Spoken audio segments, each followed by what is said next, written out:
YouTube? I'm back again today for another review, another special tag team review. Bam! With my buddy Adam. Hey. And today I'm very excited because we just finished The Rise of Queensdale from Ravensburg. It's for 2 to 4 players. Take, I'd say, about 30 to 45 minutes to play, and it's for ages 12 plus. So The Rise of Queensdale is a legacy game in which you're going to be building a castle and building a, not a castle so much, but a village, really. A village. And you're trying to appease the queen because she's going to build her grand castle somewhere near a great village or something like that. But this is a game in which you are going to be building up your village in a variety of different ways and going on a really intriguing path through games. So it's going to take you probably about 18 to 20 games. We did not count our games because we're noobs. Yeah. And unlike normal reviews, normally I'd give you the top-down perspective with my hands to show you how the game plays. I really can't do that because the board is just so incredibly spoilered up. Yeah.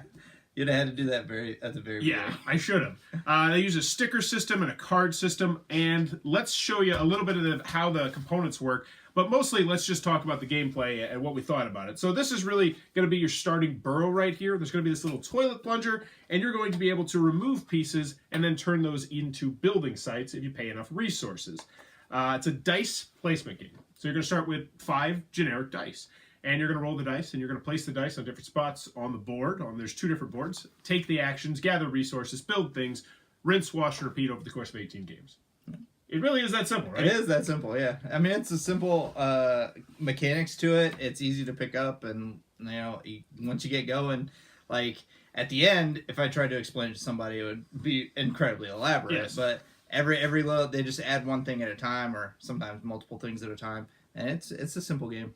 I'm probably going to be referencing Charterstone a couple times and some other legacy-style games. So this one has a system similar in place to Charterstone where it is definitely building on itself. By the end of the game, there's no way we could have taught somebody to play. And unlike Charterstone, which is supposed to have drop-in capability, this has no drop-in capabilities.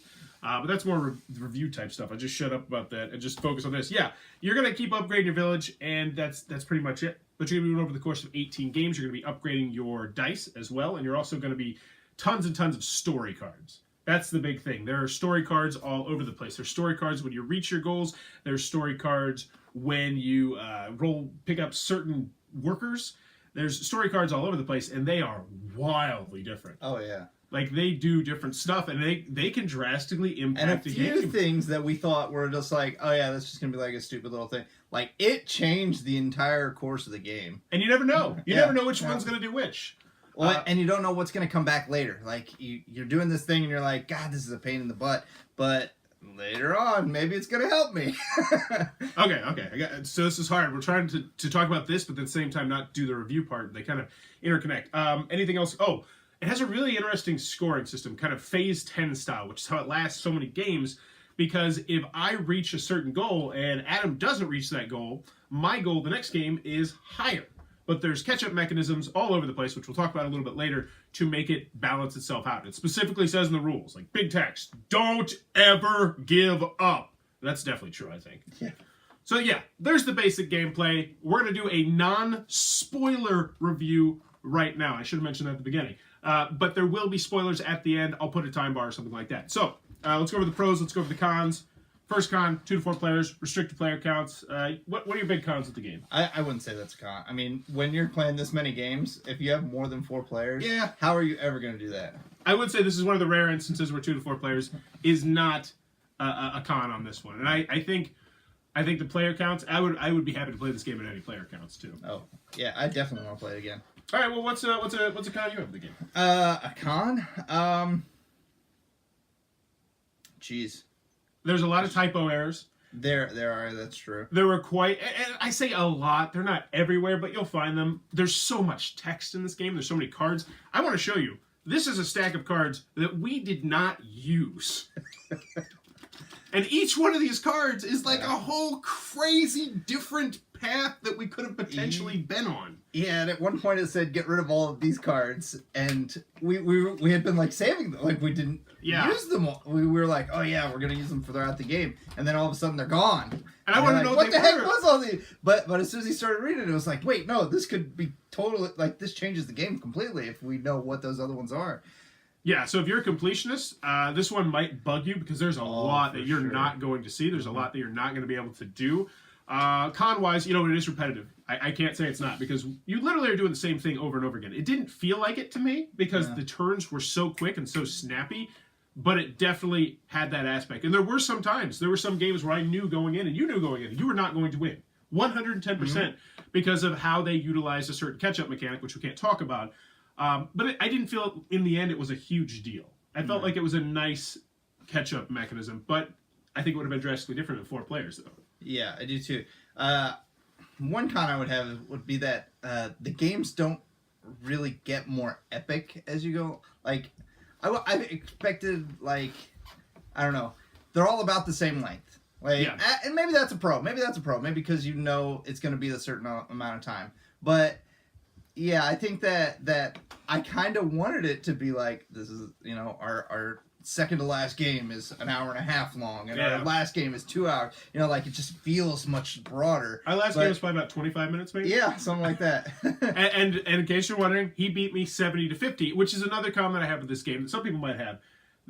You're never... oh, man. I feel like this is way more of a pro, but some people are not going to like it. You're never sure in this game about anything. Like... There was things that where I did a certain action, and I did this action probably 8 to 10 times throughout the game, and nothing happened because of the action. Like, it was like, this is gonna do something, like, this is gonna be great, and nothing happened because of it. And there's other things where you can place stickers on your dice, and they don't tell you what the stickers do. It's until you put it on your dice. It's blind faith. And it's a big deal getting these stickers, because it's like, I could get the guaranteed thing. It's like the Peter Griffin thing.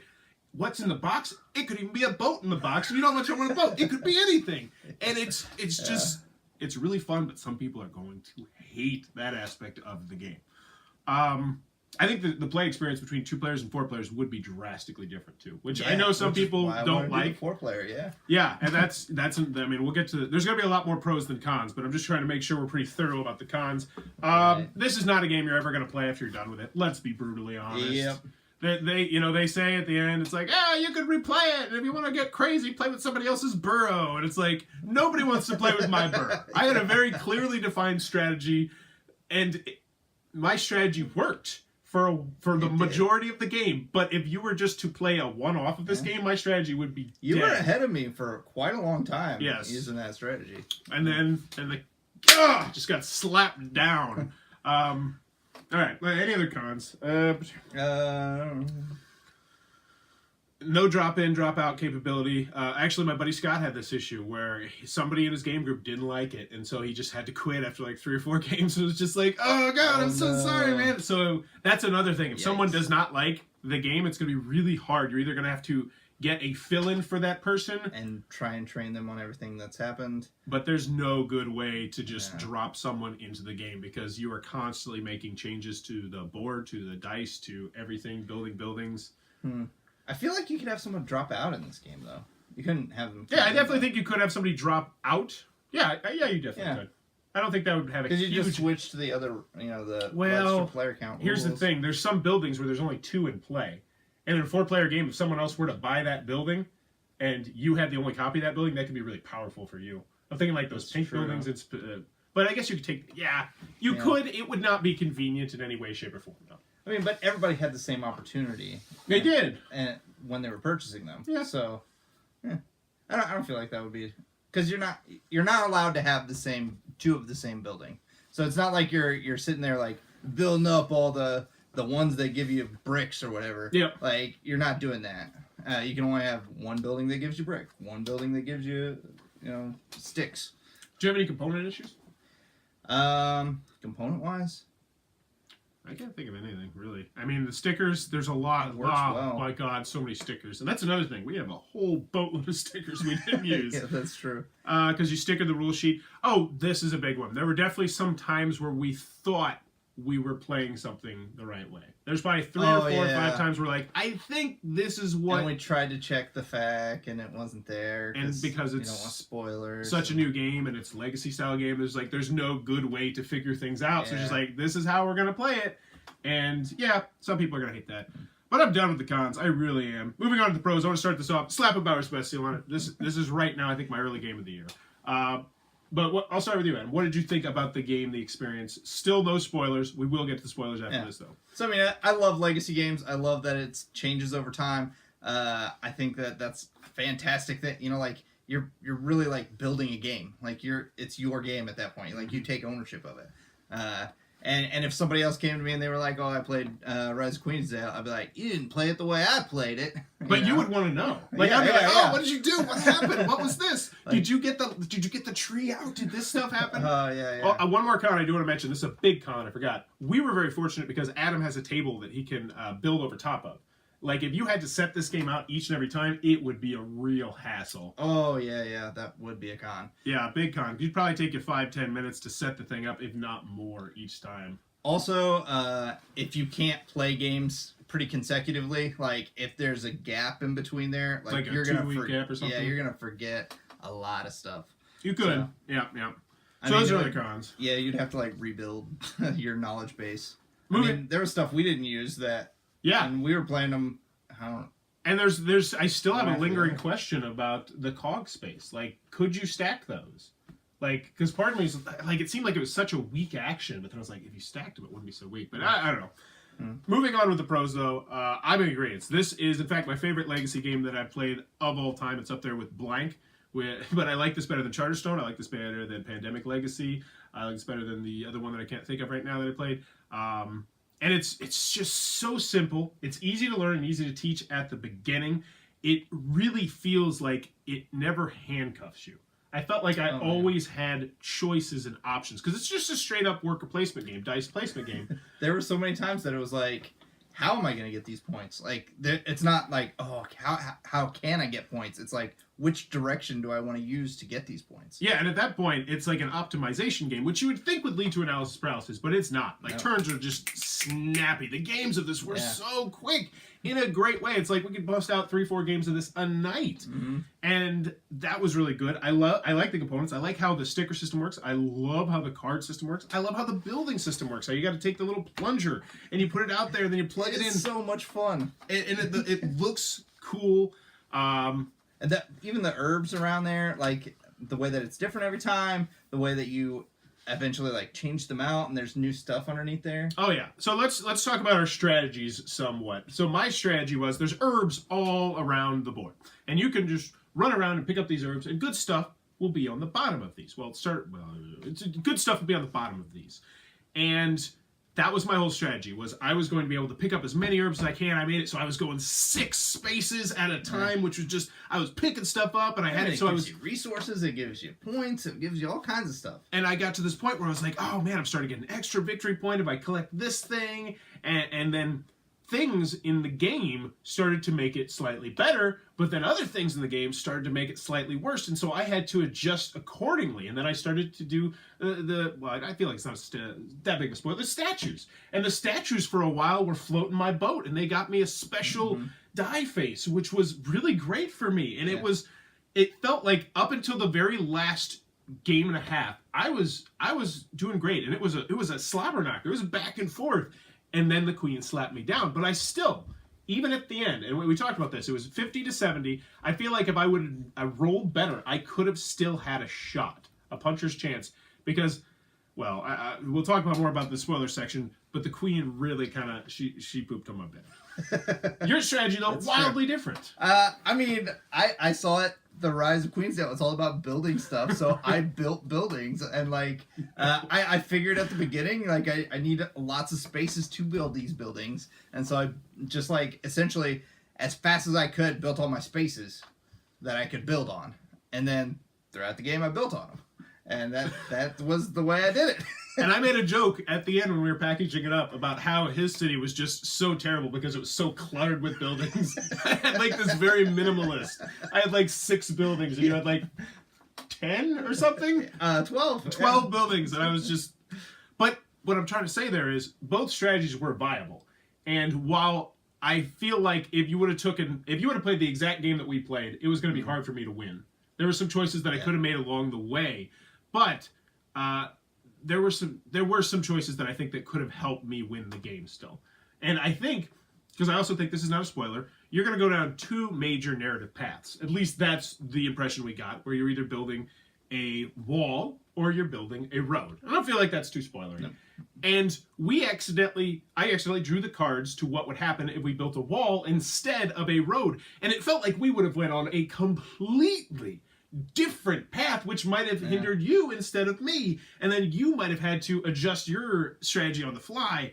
But we don't know. Yeah. And that's so cool. Well, and I feel like at a 4-player game, like, even both strategies would have been hindered a little bit. Yeah. Like, because you were just going willy-nilly, right? But in a 4-player game, you're going to have each person is in their own burrow, and they're like going to want to collect their, the plants in their burrow. They're going to want to build, different buildings. So I couldn't just like be like, hey, I'm building everything. I'm going to monopolize this, because there would be somebody competing.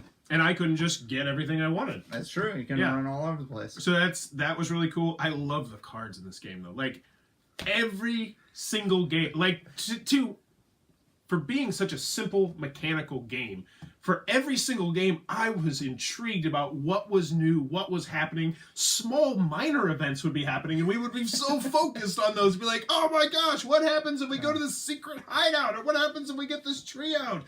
And some of those we found out, some of them we didn't. Yeah, we tried so hard, and we failed. And some of them were good. Together, we failed. We were the only two playing the game. Some of them were really great, and some of them were not so great. And you never knew. And the dice stickers, that's another thing. Like, I don't think you ever got any of the quote-unquote fun you didn't know. No. I got... the question mark one, no. I took every question mark one, because I was like, do I want the sure amazing thing, or do I want a wild card? So it just says on there, like, place this on your die, and then read what it does. And I was like, I do not want to do any of those. I can't even tell you what I resorted to in the last game, but it was hilarious. I wish I would have been recording what I had to do in the last game, and if I would have succeeded at what I was trying to do, which I want to assure you was ludicrous. It was fucking ludicrous. It looked like I was a child what I was doing. If I would have succeeded at it, it would have been big, though. It would have, yeah.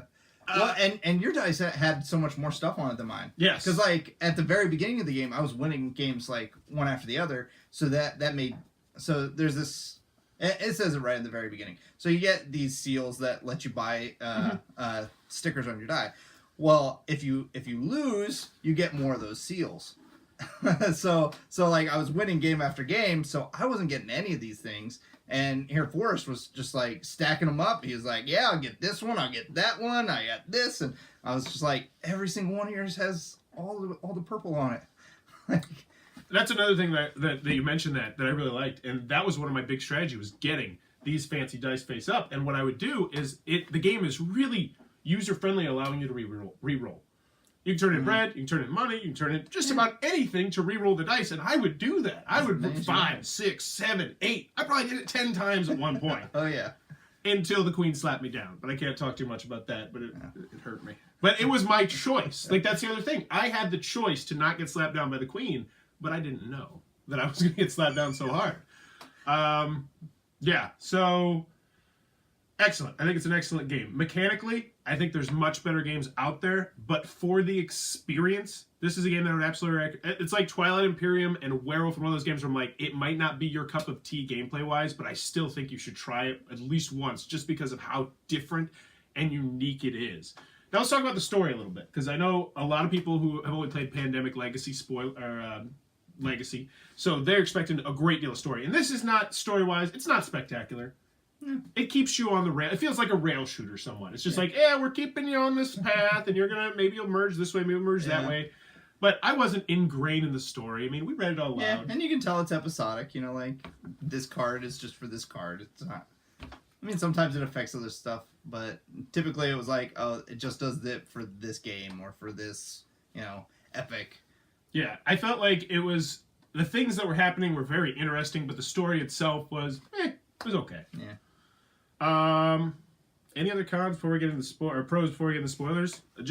I mean, this is a recommendation. Wait, I think actually at the very end when we read those final cards, I actually thought that was super interesting.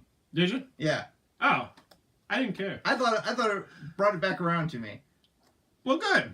Like, well, here's the thing: if you wouldn't have pointed this whole thing, yeah. If you wouldn't have pointed out the thing that had been happening, I wouldn't have noticed it. I would have just kind of blurred over. But yeah, I guess that was interesting. I wonder if the story had more going on in it, and we just didn't focus. Like we didn't. It's the kind of game you gotta play twice, I guess. Yeah. Pay attention to the story when you play. Yes. So there we go. That's the pros. I think it's outstanding. I'd recommend it to just about anybody. Family weight game, absolutely. Game night game, absolutely. Couple game, absolutely. I really, because I mean, I would love to play this again with my kids once they get to be teenagers, or even 11 or 12 years old. I think they could handle that no problem, just gameplay wise. All right. Now let's talk about the fun part. Let's talk about spoilers. Spoilers. All right. Spoilers. Let's talk about some spoilers. What was your favorite thing in the game? What was your least favorite thing in the game? Spoiler wise. Oh my god. I loved there's so much going on. There was consistently. Yeah. There was we went through the Black Plague. We had to deal with that stuff. I think my favorite thing that happened in the entire game was when we were trying to get that stupid lemon tree or whatever it was. Yes.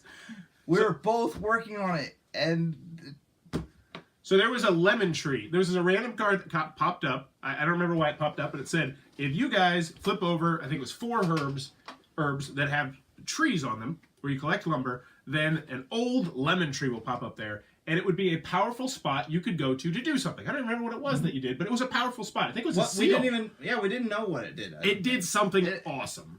And wherever that 4th lumber was found would be where that would permanently be affixed on the board. And I was actually lucky enough to do this and get a mine to get something right in front of my spot where I started. There's another resource that comes in later in the game called Marble, and it's very powerful, and it was literally 1 step away from where I spawned. Yeah.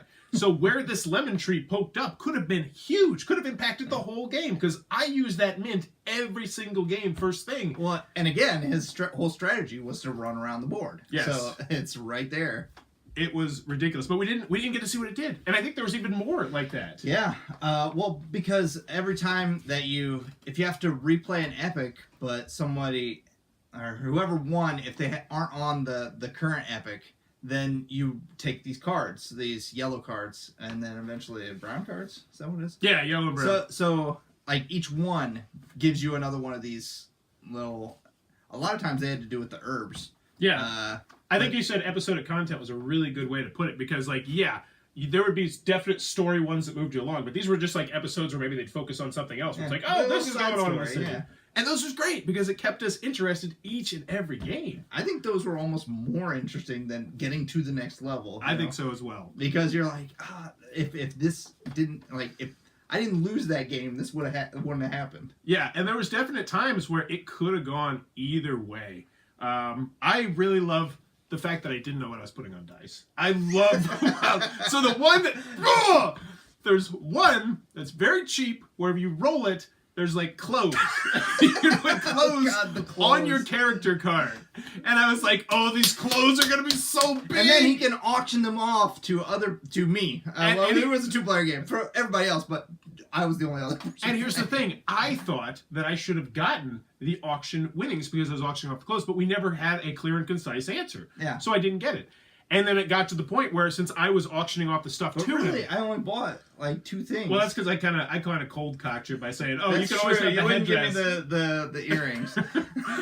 But I did that like probably 6 to 10 times. But still, we would have run through all the clothes even if I was buying it. So but those actions, they amounted to nothing. Nothing ever came of these clothes. Maybe one of the side quests had it.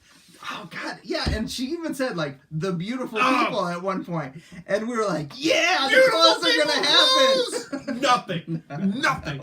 And then, oh my gosh, there's so let's just talk about the spoilers on those. There's one that's a dog face, which was really useful to me, which essentially just made I was walking the queen's dog, and I got to pick up any herbs that I wanted on that spot. Yeah. Which, if I was able to plan myself out correctly, would amount to 2 or 3 herbs each time, which is big.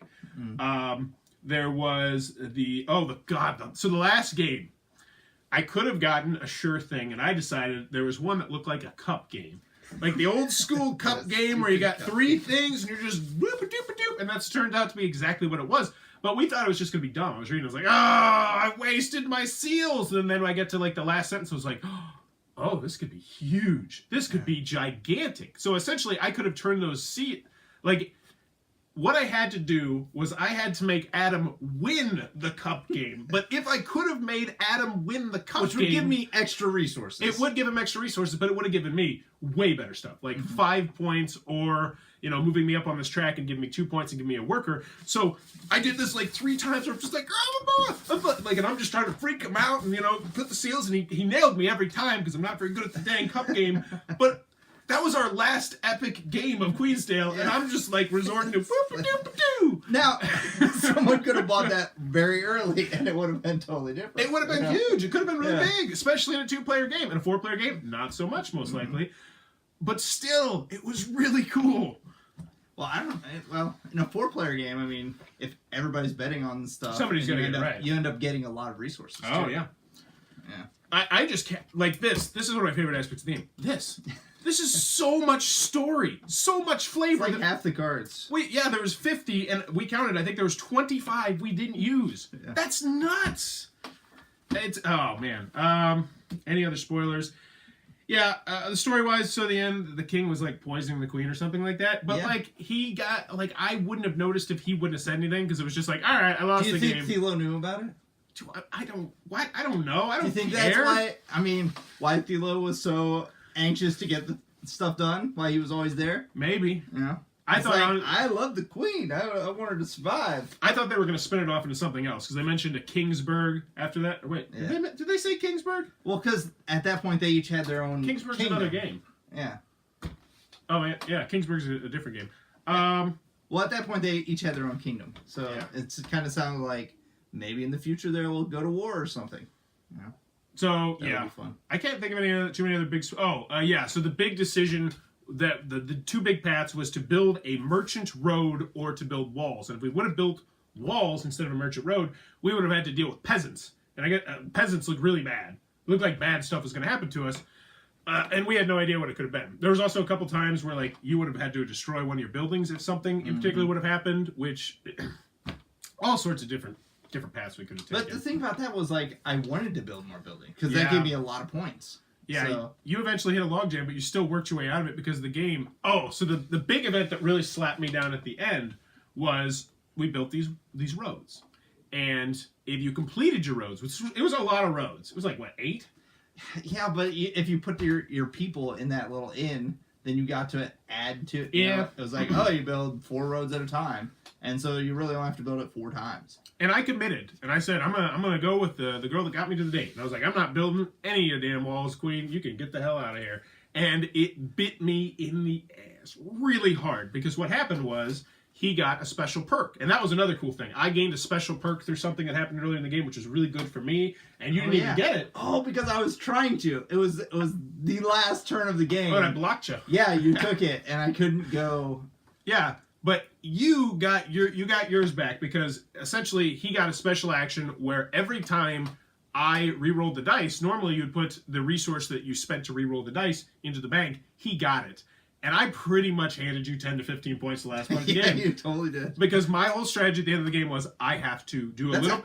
I used those bricks that you gave me to win the game. Yeah, I gave him a strategy. 21 points in the last round. I had to roll the dice again. I didn't have a choice.